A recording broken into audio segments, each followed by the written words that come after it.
Thank you, Christopher. And now in other news, Minister of Labour and Social Security Carl Samuda tabled Ministry Paper number 27, outlining the government's intention to introduce a social pension program this year.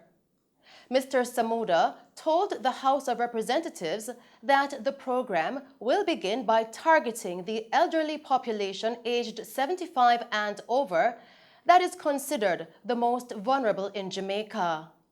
Without a steady stream of income, older persons are more vulnerable, and some are left with little or no support from their families or communities. Without savings, investments, or family support, many of our elderly do not have a steady stream of income to assist in covering their daily living expenses. This is an unhealthy situation, and this has existed for years, arguably for generations. And I'm very grateful to be part of this administration, and I am confident from the discussions we have had and the strategies that are evolving that we are going to do something about it and relieve this suffering. The introduction of a social pension will enable us to reduce income inequality and promote a better quality of life for the older population. Madam Speaker, I am thankful to the Ministry of Finance headed by our Minister, very thankful for allocating $800 million for the social pension program this year. Samuda said that the first phase will begin on July 15. The first phase of the program, which begins on July the 15th, targets seniors over 75 years who are not in receipt of a pension, disability benefit, or other retirement benefit or income. These persons receiving cash grants from PATH, Poor Relief, when they reach the age of 75, will be transitioned to the new program.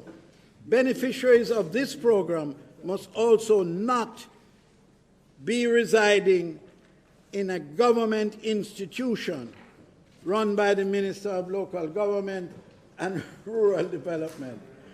But there must not, as a provision of this grant, they must not be resident in a government-financed institution. And for that, they will receive $3,400 per month. In an effort to ensure the greatest effort is made to identify these persons, we are expecting to initiate an outreach program whereby because the existing size of our social workers, the team, is too small.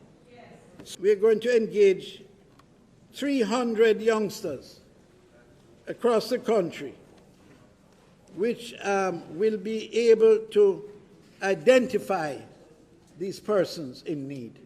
Continuing with the news, an additional $100 million is being allocated through the Ministry of Labour and Social Security to ease the pressures vulnerable families are facing because of the ongoing COVID-19 pandemic. Portfolio Minister Carl Samuda, during his contribution to the sectoral debates yesterday, said that members of Parliament, MPs, would be in charge of distributing the resources. As someone who has, over these many years, been preoccupied with the notion that one day I would be in a position to be more proactive in assisting the most needy and vulnerable people in our country, I caused to be initiated a program that will cost us $100 million. The Minister of Finance immediately I got his attention, and he's anxious to find out where is this money coming from. Well, Minister, the money is coming from within our existing budget. We have done a realignment because we recognize that it is absolutely urgent. Time cannot be spent dilly-dallying about giving assistance to the poor. and the needy. And so we have set aside $100 million to be provided for members to identify and be able to give support for the poor and vulnerable within their constituents. That on no account will a recommendation be accepted unless it is coming over the signature of a member of parliament. This is a program designed to enable members of parliament to have the flexibility to do the things that are necessary to bring relief to the suffering people within their constituency. The Labour and Social Security Minister gave the assurance that the program would not cause any further expenditure from the public purse. Mr. Samoda also stated that MPs will receive letters outlining the procedure to access the fund and the accountability they will face. I suspect that shortly you will be receiving letters outlining the procedural and accountability requirements that will ensure a fair and equitable distribution of these resources. This will be, as I said, MP-driven. As critical partners, we are expecting the fullest cooperation and oversight as these resources are internally sourced through a process of realignment, as I said earlier. And so we are relying on our partners within the political environment to safeguard these funds and to use them wisely.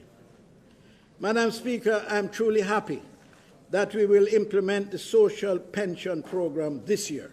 I might pause to point out that this program is the first of its kind in Jamaica and is the largest social protection program to be implemented by the government since the introduction of PASS almost 20 years ago.